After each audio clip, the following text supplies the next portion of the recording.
이 시간 하나님 말씀 함께 보겠습니다. 베드로전서 3장 13절에서 18절에 17절까지 있는 말씀입니다. 3장 13절에서 17절 교독하겠습니다. 제가 먼저 읽겠습니다. 또 너희가 열심으로 선을 행하면 누가 너희를 해하리요.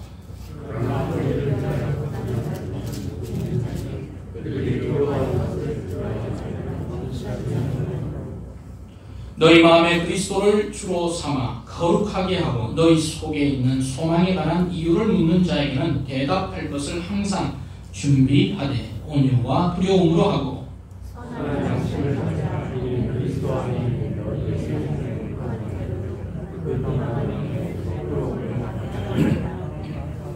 17절 같이 읽겠습니다. 선을 행함으로 고난받는 것이 하나님의 뜻일진데 악을 행함으로 고난받는 것보다 나으니라. 아멘.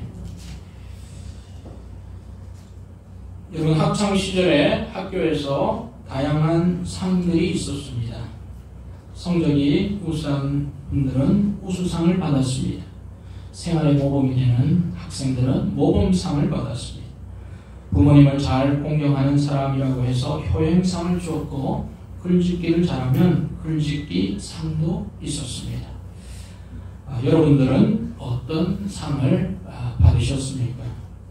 혹시 여러분 집에 모아둔 상장을 보면 뿌듯하지 않습니까? 뿌듯하시죠? 뿌듯함이 없는 분들은 별로 상하고 친하지 않으신 것 같습니다. 저도 학교 다닐 때 받았던 상들이 뭐가 있나 이렇게 기억해봐도 별로 떠오르는 것이 없습니다. 떠오르는 것은 이 졸업식 때 받았던 상 하나가 기억나는데 저뿐 아니라 대부분의 학생들이 받았던 상인데 그 상의 이름은 무엇일까요? 그것은 바로 개근상이었습니다. 개근상 하니까 별로 웃지도 않으시고 아주 쉽게 생각하는 것 같은데 개근상 대단한 상입니다. 개근해야만 받을 수 있는 상입니다. 그런데 여러 상 중에 지금도 이 선행상이라는 것이 있습니다. 학교 생활에서 좀 예의가 바르고 모범적이고 선행을 실천하는 그런 학생들에게만 주는 상, 이것이 선행상이죠. 여러분, 요즘 학생들이 선행을 실천하면 얼마나 하겠어요? 그런 학생들이 참 드물죠. 그래서 다른 어떤 상보다 선행상, 귀한 상이라 생각이 듭니다.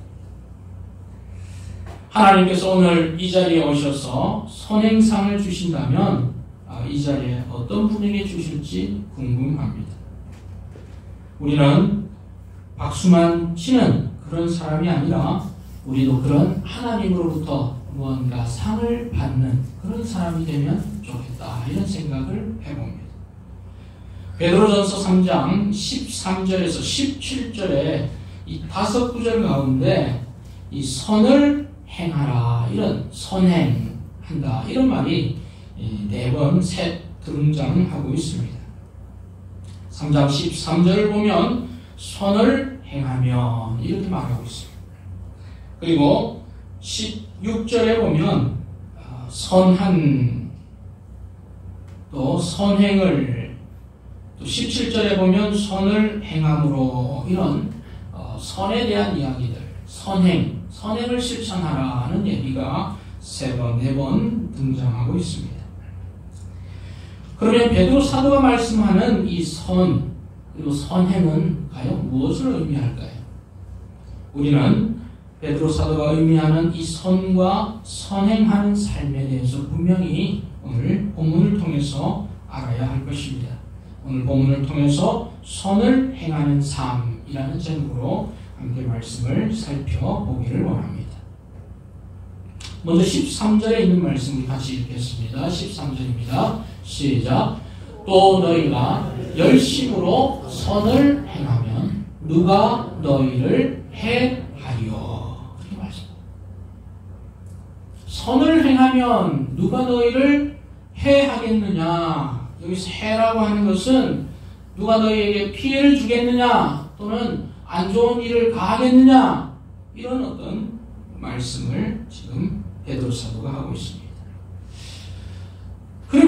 이 베드로 사도가 말하고 있는 이 선, 과연 무엇입니까? 무엇이 선입니까?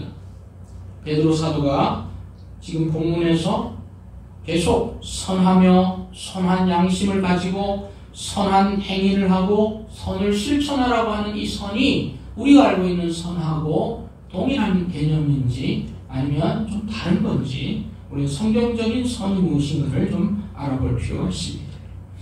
선에 대해서 알기 위해서는 17절 말씀을 좀 읽어볼 필요가 있습니다. 17절 말씀 같이 읽겠습니다. 시작. 선을 행함으로 고난 받는 것이 하나님의 뜻일진데 악을 행함으로 고난 받는 것보다 나으니라 그랬습니다. 여기는 선도 나오고 또 뭐도 나옵니까? 악도 나옵니다. 선에 대한 개념을 알기 위해서는 악에 대해서 우리가 알아야 합니다.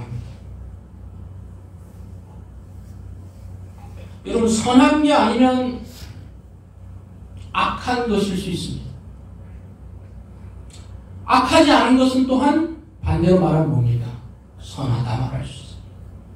그래서 이 세상에 어떻게 보면 이 중간지대는 없는 것 같아요.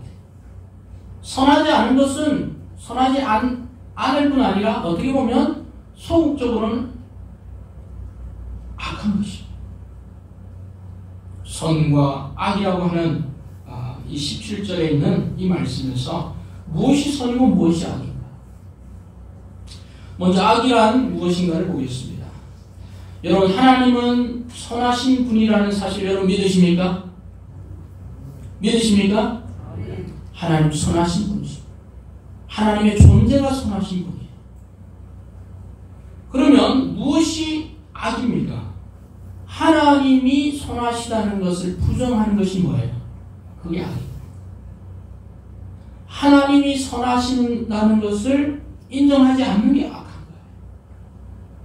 또한 하나님이 만드신 것이 선한 겁니다. 하나님이 만드신 가정이나 교회나 또 사람들 간에 지켜야 될 규칙이나 원리들이 있어요. 선한 거예요. 그런데 이 선을 무시하거나 파괴하거나 다른 것으로 그것을 대처하거나 자기들의 것을 제정하는 것, 이것은 뭐예요? 악한 것입니다. 세상은 끊임없이 하나님의 색깔을 지우려고 하죠. 끊임없이 지워갑니다. 이것은 무엇입니까? 악이에요. 거기에 대해서 선은 계속 그 악한 행위에 대항해서 하나님의 선함을 계속 보존하고 지켜나가고 실천하고 하는 것이 뭐예요? 선입니다. 그래서 선과 악이 끊임없이 공존하고 있고 대립되고 있고 충돌하고 있는 것입니다. 다니엘의 시대에는 하나님께 기도하지 말라고 했습니다. 그리고 신상에 절하라고 했습니다. 선입니까? 악입니까? 악이죠. 하나님께 드릴 예배를 다른 피조물 인간이 받으려고 하는 것, 그것은 악한 거예요. 그래서 다니엘은 그것에 대해서 대항했습니다. 저항했습니다. 그러면 오늘날에 있어서 선은 무엇인가? 그것은 바로 하나님이 행하시는 일이 선하시고 하나님의 뜻이 선하신데 그 하나님의 뜻대로 행하려고 하는 것, 그것이 바로 선행이라 말할 수 있는 거죠. 지금 여러분이 이 코로나19의 상황에도 불구하고 지금 이 자리에 앉아 계신 것은 하나님을 예배하기 위함인 줄 믿습니다. 아멘? 그러면 여러분은 그것은 뭐예요? 선한 거예요. 왜냐하면 하나님은 피조물들에게 예배드릴 것을 원하셨습니다. 그것이 하나님의 뜻입니다. 그런데 여러분은 그 예배의 행위를 지금 드리고 있는 것, 하나님의 뜻이죠. 그것은 선한 행위인 것입니다. 하나님의 뜻과 하나님의 그 목적에 따라 여러분들이 예배드리고 있는 것, 이것은 선한 거예요. 그래서 우리는 예배드리는 것, 하나님을 섬기는 것, 이것을 계속 보존해야 돼요. 이것을 하지 못하도록 또는 못하게 하려고 하는 세력들이 하면 할수록 우리는 더욱더 저항하고 계속 예배드려요. 우리의 예배는 반드시 교회에서만 드린다는 것을 의미하지 않습니다. 우리는 예배의 장소를 굳이 꼭 정하는 것이 아닙니다. 때로는 가정에서 드릴 수도 있어요. 코로나19가 깊어지면 또 가정에서 드려야 되죠. 지금까지 그래왔던 것처럼. 또 함께 모여서 예배드리고. 그러나 언제 어디서든지 우리는 우리를 만드신 그 하나님 한 분을 예배한다는 그 마음, 이것은 변함이 없어야 되는 것입니다. 이것이 바로 하나님 뜻대로 하는 선이라고 말할 수 있습니다. 하나님의 자녀, 그리고 하나님께서 말씀하신 그 일을 계속해서 확장시키고 계속 부흥시키고 계속 사람들로부터 하게 하고 또 우리가 그 일에 동참하고, 이것이 바로 하나님이 말씀하시는 선행이라 말할 수 있는 것입니다. 그래서 베드로 사도는 뭐라고 말씀하고 있습니까? 13절에서 열심으로 선을 행하라 이렇게 말하고 있어요. 선을 행하되 열심으로, 예배를 드리되 열심으로, 주님을 섬기되 열심으로 행하는, 이것이 바로 선행인 것입니다.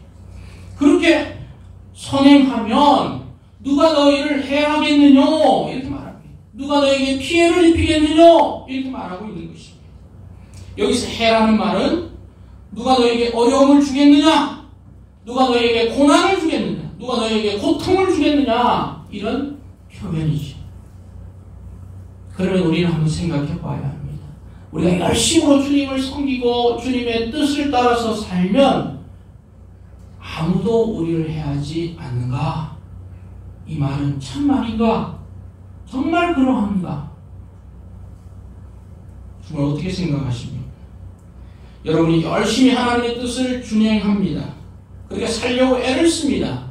그러면 누가 여러분들을 해하는 사람이 주변에 아무도 없습니다.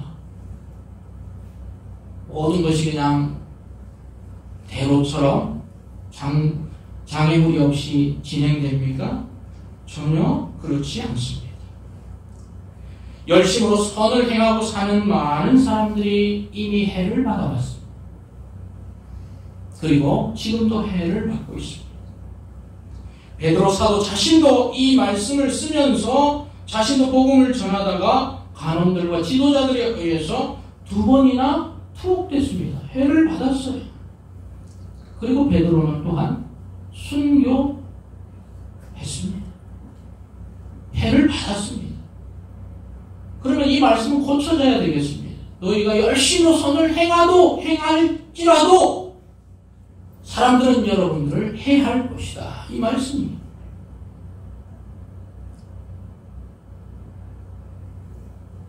주님의 일을 하고 또 하나님의 뜻을 준행하는 많은 사람들이 그 뜻대로 살면서도 다른 사람들은 무시받을 수 있어요. 이용당할 수도 있습니다. 모함받을 수도 있습니다. 손해보는 일도 많습니다. 억울한 일도 당하는 일이 다반사입니다. 성도들 중에도 그렇습니다. 또한 목사님들 중에도 그렇습니다. 교회를 맡아서 사역하는 것을 보통 이제 일반 목회라고 그러죠. 이렇게 교회와 성도들, 이것은 일반 목회고, 또 목사님들 중에서는 일반 목회가 아닌 특수 목회를 하는 분들이 있습니다. 특수 목회는 그 대상이 좀 특별한 계층입니다. 예를 들어 알코올 중독자들을 위한 사역, 또는 장애인들을 위한 사역, 또는 미혼모, 미혼부를 위한 사역, 이런 사역들이 있습니다.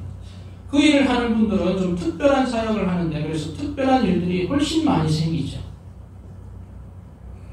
우리 교회에서 후원하고 있는 사랑샘 교회 선교회에 있습니다. 우리 강성기 목사님이 마산에서 사역을 하는데, 이 목사님은 특수 목회입니다. 어떤 목회를 하느냐?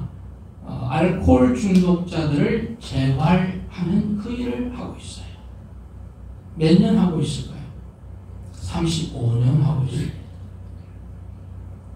술에 찌들어서 중독된 사람들을 다시 그곳에서 하나님 말씀을 가르치고 또 그들의 마음을 다시 술에서 끊게 만들고 다시 사회에 나가서 정상적인 생활을 할 수 있도록 한시적으로 도와주는 그 사역을 지금 35년 하니까 제일 많이 만난 사람들 누구예요? 알코올 중독자. 열심히 하나님의 뜻을 위해서 사역을 했습니다. 지금도 하고 있습니다. 해가 없을까요? 많은 해를 받았습니다. 저도 다른 한 분, 제가 아는 분, 알코올 중독이 되신 분이 있어서 강성기 목사님을 거기에 좀 입소시키려고 상담받으려고 그분하고 마산에 내려가셔서 저하고 같이 가서 강성기 목사님하고 한 이틀 지내면서 이런저런 얘기를 했는데 참 얼마나 많은 일들이 있었는지. 술병을 뺐으면 또 술 사와서 몰래 먹고 또 그것을 뺐으면 거기 가만히 있는 게 아니라 술병으로 내리쳐서 머리를 맞기도 하고 그리고 또 칼로 위협 당하기도 하고 자해하기도 하고 또 상대를 공격해가지고 이 목사님이 막 그런 진짜 험한 꼴을 많이 본 거죠. 하나님의 뜻이기에 이 일을 하는 것입니다. 그런데 여전히 사람들은 해야 합니다. 저 역시 나이 드시고 몸이 불편했던 한 성도를 병원까지 바래다주고 또 여러 번 수발을 해준 경험이 있는데 믿지 않는 자녀들이 의심의 눈으로 보았던 경험을 한 적이 있습니다. 왜 의심의 눈으로 보지? 목사님이니까 내가 도와주고 했는데도 불구하고 사람들은 몸이 불편한 우리 어머니, 우리 아버지 혹시 이렇게 도와주었다가 뭔가 금전적인 이득을 취하려고 하지 않나 그러면서 저를 모함하기로 했어요. 그런 일들이 많이 있을 거예요. 그래서 우리가 열심으로 선을 행한다고 해서 우리에게 좋은 일만 돌아오지는 않는다는 거예요. 그럼 이건 무슨 말입니까? 베드로 사도는 누가 너희를 해야겠느냐 했는데 이 말씀을 우리는 어떻게 받아들여야 이 말씀을 이해할 수 있습니까? 베드로 사도가 이 말씀을 했을 때는 이 땅에서의 삶, 육신적으로 사는 70년, 80년, 길으면 100년, 120년 만에 그 인생만을 말하고 있지 않습니다. 베드로 사도는 우리의 인생은 이 생과 내 생으로 이루어졌고 영원한 관점 속에서 이 말씀을 말하고 있는 것입니다. 우리를 해할 수 없다. 이 말씀은 우리의 이 육체적인 생명은 그들이 해할 수도 있고 모함할 수도 있고 또는 조롱할 수도 있고 멸시할 수도 있고 할 수 있지만 영혼의 관점으로는 이 생명을 끊을 자가 아무도 없다라고 하는 말씀을 하고 있는 것입니다. 로마서 8장 38절에서 29절을 한번 보겠습니다. 거기 보면 바울 사도는 이렇게 말씀했습니다. 같이 읽겠습니다. 시작. 내가 확신하노니 사망이나 생명이나 천사들이나 권세자들이나 현재인이나 장래인이나 능력이나 높음이나 깊음이나 다른 어떤 피조물이라도 우리를 우리 주 그리스도 예수 안에 있는 하나님의 사랑에서 끊을 수 없으리라. 아멘. 하나님의 사랑에서 뭐 할 수 없어요? 끊을 수 없어요. 그래서 해할 수 없다는 표현을 베드로 사도가 하고 있는 것입니다. 성도 여러분, 혹시 우리가 주님을 섬길 때, 또 여러분이 주님의 일을 할 때 오해받을 수 있어요. 그리고 의도치 않게 또 안 좋은 일을 만날 수도 있습니다. 그러면 우리는 주님의 일을 멈추어야 하나요? 아닙니다.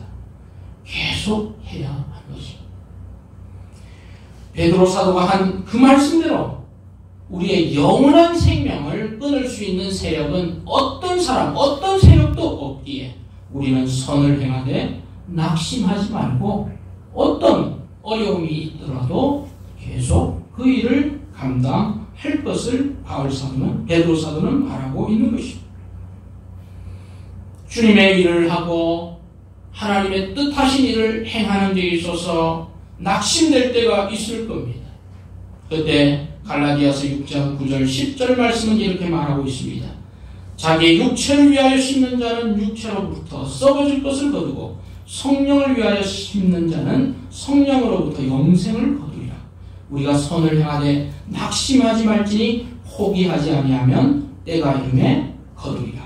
그러므로 우리는 귀에 있는 대로 모든 이에게 착한 일을 하되 더욱 믿음의 가정들에게 할지니라. 아멘. 성도 여러분, 주님의 일을 할 때 어떤 어려움이나 또는 해가 있다 할지라도 선을 행하되 낙심하지 마시고 더욱 열심으로 하나님의 그 일을 행하시는 우리 성도님들 되시기를 주의 이름으로 축복합니다. 선행을 계속 하셔야 합니다. 멈추셔서는 안 되는 것입니다. 두 번째로 선행하는 삶은 어떤 삶입니까? 그것은 바로 고난에 굴복하는 삶이 아니라 흔들리지 않고 두려워하지 않는 삶의 태도를 가지는 것입니다. 14절입니다. 같이 읽겠습니다. 시작. 그러나 의를 위하여 고난을 받으면 복 있는 자니 그들이 두려워하는 것을 두려워하지 말며 근심하지 말고.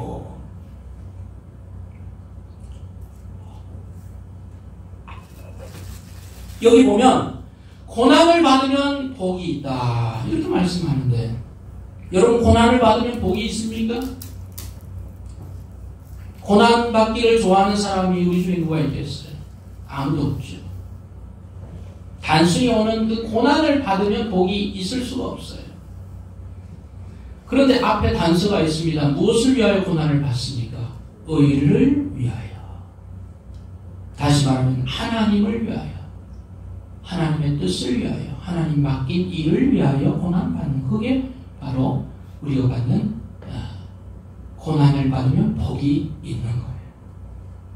예수님도 동일한 말씀을 하셨습니다. 마태복음 5장 10절에서 12절에 보면 의를 위하여 박해를 받은 자는 복이 있나니 천국이 그들의 것임이니라. 나로 말미암아 너희를 욕하고 박해하고 거짓으로 너희를 거슬러 모든 악한 말을 할 때에는 너희에게 복이 있나니 기뻐하고 즐거워하라. 하늘에서 너희의 상이 큼이라. 너희 전에 있던 선지자들도 이같이 박해하였느니라. 그렇게 말하고 있습니다.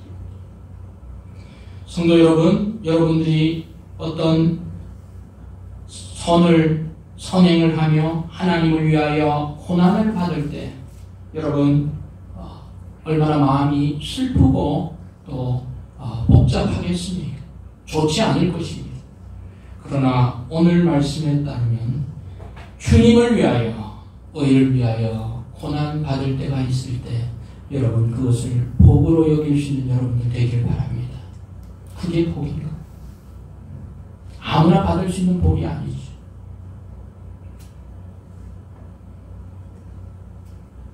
선을 행하다 받는 그 어려움에 그리스도인들만이 그것을 복으로 받을 수 있습니다. 성숙한 성도만이 그 고난을 복되다라고 말할 수 있는 것입니다. 하나님이 나와 함께 하시는 증거라라고 말할 수 있는 것입니다.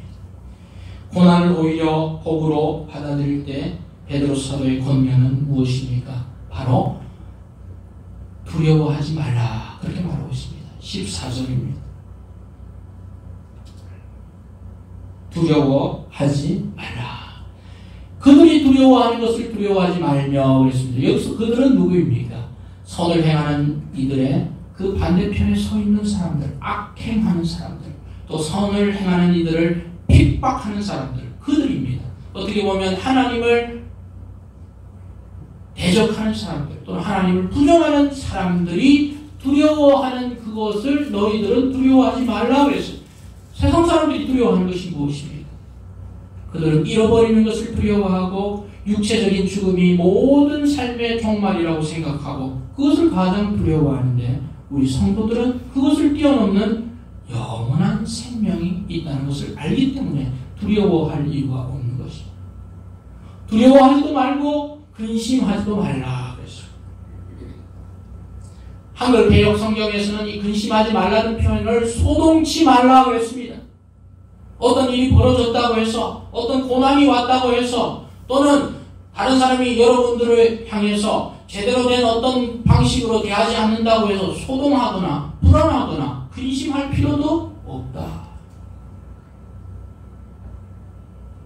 흔들릴 필요도 없는 것입니다. 왜냐하면 두려움과 근심은 믿을 구석이 없을 때 오는 것입니다. 우리가 믿을 구석이 있으면 뭐 두려워할 필요가 뭐가 있습니까? 근심할 일도 없는 거예요. 우리들에게 가장 믿을 구석은 우리 주님이신 줄로 믿습니다. 우리 하나님이 우리의 믿을 바입니다. 하나님이 우리의 요새시고 반석이시고 바위시요 구원이십니다. 주님 말고 그 어떤 대상도 우리를 붙잡아 줄 것이 없어요. 다른 것에 우리의 신뢰를 주었다가 우리는 오히려 역풍을 맞는 경우가 많습니다. 이사야 41장 10절 13절은 이렇게 말씀합니다. 두려워하지 말라. 내가 너와 함께함이라. 놀라지 말라. 나는 내 하나님이 됨이라. 내가 너를 굳세게 하리라. 참으로 너를 도와주리라. 참으로 나의 의로운 오른손으로 너를 붙들리라. 내게 노하던 자들이 수치와 욕을 당할 것이요 너와 다투는 자들이 아무것도 아닌 것 같이 될 것이며 멸망할 것이라. 내가 찾아도 너와 싸우던 자들을 만나지 못할 것이요 너를 치는 자들은 아무것도 아닌 것 같고 허무한 것 같이 되리니 이는 나 여호와 너의 하나님이 내 오른손을 붙들고 내게 이르기를 두려워하지 말라. 내가 너를 도우리라 할 것이니라. 성도 여러분, 여러분을 흔드는 어떤 상황이나 사람들을 만날 때 하나님이 여러분과 함께하고 여러분이 하나님과 함께할 때 두려워할 필요가 없습니다. 또한 우리는 근심할 필요도 없습니다. 누가복음 12장 29절 31절에서 너희는 무엇을 먹을까 무엇을 마실까 구하지도 말고 근심하지도 말라. 이 모든 것은 세상 백성들이 구하는 것이다. 너희 아버지께서는 이런 것이 너희에게 있어야 할 것을 아시느니라. 다만 너희는 그의 나라와 그의 의를 구하라. 그리하면 이런 것들을 너희에게 더 하시리라 말씀하셨습니다. 성도 여러분, 두려워하지 말고 또한 근심할 필요도 없습니다. 어떤 고난을 여러분이 만날 때 오히려 두려워하지 마시고 그 고난을 하나님께 영광 돌리는 성도들이 되기를 바랍니다. 왜냐하면 베드로전서 5장 10절에서 베드로 사도는 이렇게 말씀합니다. 우리 베드로전서 5장 10절을 잠시 보겠습니다.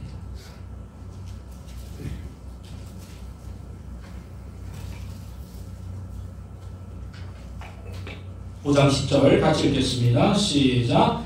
모든 은혜의 하나님 곧 그리스도 안에서 너희를 부르사 자기의 영원한 영광에 들어가게 하시니가 잠깐 고난을 당한 너희를 친히 온전하게 하시며 굳건하게 하시며 강하게 하시며 털을 견고하게 하시리라. 아멘. 잠깐 고난을 당한 너희를 그렇게 말하고 있습니다. 여러분, 어떤 분들은 그 잠깐이 무슨 잠깐이 아니고 좀 너무 길다고 생각하는 분도 있어요. 그러나 지나가지 않겠습니까? 지금 이 코로나19의 상황도 어떤 측면으로는 고난이라 말할 수 있겠지만 지나갈 것입니다. 이게 70년, 80년 가는 게 아니잖아요. 지나가는 거예요. 그럼 그 사이에 우리는 고난 속에서 어떻게 해야 합니까? 하나님께서 친히 우리를 온전케 하신 거예요. 우리를 굳건하게 하시고요. 우리를 강하게 하시고 털을 견고하게 하는 그 일에 우리는 내어 맡겨야 됩니다. 요동하거나 흔들릴 필요도 두려워할 이유도 근심할 이유도 없는 것입니다. 두려움을 버리시고 고난 가운데도 굳건한 여러분들 되시기를 바랍니다. 이것이 선을 행하는 두 번째 베드로 사도의 권면입니다. 그렇게 행할 때 우리는 마지막에 웃는 성도들이 될 수 있습니다. 15, 16절을 보겠습니다. 베드로전서 3장 15, 16절은 이렇게 선행을 실천하는 성도들에게 베드로 사도의 권면은 무엇입니까? 15, 16절 같이 읽겠습니다. 시작. 너희 마음에 그리스도를 주로 삼아 거룩하게 하고 너희 속에 있는 소망에 관한 이유를 묻는 자에게는 대답할 것을 항상 준비하되 온유와 두려움으로 하고 선한 양심을 가져라. 이는 그리스도 안에 있는 너희의 선행을 욕하는 자들로 그 비방하는 일에 부끄러움을 당하게 하려 함이라. 열심으로 선행하는 성도들은 소망에 관한 이유를 묻는 사람들을 위해서 항상 그 마음이 온유함과 경외감으로 그리고 선한 양심을 가지고 있어야 합니다. 그리고 그러한 성도들의 선행이 시간이 지나면 하나님의 그 마지막에 웃게 하는 사람은 누구입니까? 하나님의 뜻대로 행하는 사람들입니다. 그리고 비방하는 사람, 욕하는 사람들은 결국 부끄러움을 당하게 되는 것입니다. 성도 여러분, 여러분의 할 일을 다 마치고 여러분이 여러분의 인생을 뒤돌아볼 때 하나님의 뜻대로 행했던 자국들이 많이 남아있길 바랍니다. 그러면 그 중간에 어떤 사람들은 이런 말도 하고 저런 말도 하고 이런 오해도 하고 이런 비방을 한 사람들도 있겠지만 시간이 지나면 다 드러날 것이고 하나님께서 높이는 자들은 높이실 것이고 낮추는 자들은 낮추게 하시는 것입니다. 그때 하나님께서 높여주시는 여러분들 되기를 바랍니다. 부끄러움을 당하는 우리들이 되지 않기를 바랍니다. 마지막에 웃는 우리 성도들이 되기를 바랍니다. 스포츠의 묘미는 역전승에 있듯이 그리스도인의 삶은 마지막에 있습니다. 인생을 마치고 할 일을 다 마치고 한 일을 되돌아볼 때 웃을 수 있는 사람, 우리의 인생을 다 마치고 주님을 만나뵐 그때 주님의 칭찬을 받으며 웃을 수 있는 그것을 기대하시는 사람, 그것이 바로 선을 실천하며 마지막까지 전력하는 성도라 말할 수 있습니다. 그때 웃을 수 있는 여러분들 제가 되기를 바랍니다. 오늘 저는 선을 행하는 삶에 대한 베드로 사도의 교훈을 나누었습니다. 열심으로 선을 행하는 성도들에게 하나님은 영원한 생명의 보상을 약속하셨습니다. 뿐만 아니라 이 땅에서의 풍성한 은혜까지도 약속해 주셨습니다. 성도는 열심으로 선을 행함으로 수반되는 다양한 종류의 고난에도 굴복할 필요가 없고 두려워할 이유도 없고 근심할 이유도 소동할 이유도 없는 것입니다. 주님이 선을 행하는 저와 여러분과 함께 하길 바랍니다. 또한 여러분에게 소망의 이유와 기대와 확신을 가지고 여러분은 온유한 태도를 늘 유지하시기를 바랍니다. 그래야 그런 인생을 사는 우리의 마지막이 주님은 우리를 높여주실 것이고 그렇지 않은 사람들은 부끄러움으로 나타나게 하실 것입니다. 오늘 말씀의 결론 17절입니다. 17절을 같이 읽겠습니다. 시작. 선을 행함으로 고난 받는 것이 하나님의 뜻일진데 악을 행함으로 고난 받는 것보다 나으니라. 여러분 어떤 것을 선택하시겠습니까? 선을 행하면서 고난 받기, 악을 행하면서 고난 받기. 성도의 선택은 선을 행함으로 고난이 오면 고난을 달게 받고 그 고난을 복으로 여기는 것입니다. 성도 여러분, 지금까지 여러분이 행하시던 선한 일을 계속하십시오. 멈추려고 하지 마십시오. 계속 걸어가십시오. 옆을 보지 마십시오. 중단하지 마십시오. 누가 뭐라 해도 흔들리지 마십시오. 두려워하지 마십시오. 소동하지도 마십시오. 근심하지도 마십시오. 가던 길을 계속 걸어가시길 바랍니다. 그 가는 길에 하나님께서 여러분을 향해서 복되다고 말씀하신 것입니다. 여러분이 주님과 함께 한다면 선행상의 주인공이 저와 여러분 되기를 바랍니다. 기도하겠습니다.